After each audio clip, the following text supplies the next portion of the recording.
चेतसाम् अव्यक्ता हि गते दुःखम् देहवद्भिरवाप्यते ये तु सर्वाणि कर्माणि मयि सन्न्यस्य मत्पराः अनन्येनैव योगेन मां ध्यायन्त उपासते तेषां समुद्धर्ता मृत्युसंसारसागरात् भवामि न चिरात् पार्थ मय्यावेशितचेतसाम् मय्येव मन आदत्स्व मयि बुद्धिं निवेशय निवशिष्यसि मय्येव अथ ऊर्ध्वं न संशयः अथ चित्तं समाधातुं न शक्नोषि मयि स्थिरम् अभ्यासयोगेन ततः मामिच्छातुं धनञ्जय अभ्यासेऽपि समर्थोऽसि मत्कर्म परमो भव मदर्थमपि कर्माणि पूर्वं सिद्धिमवाप्स्यसि अतैतदप्यशक्तोऽसि कर्तुं मद्योगमाश्रितः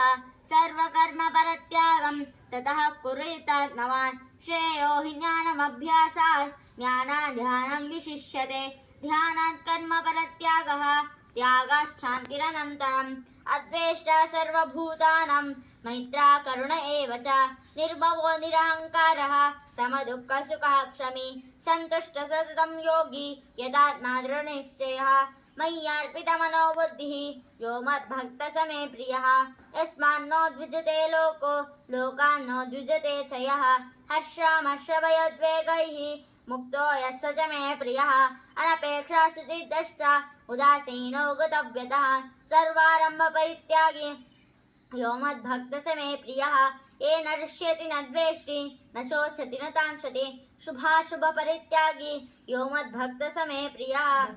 भक्तिमान्यः स मे प्रियः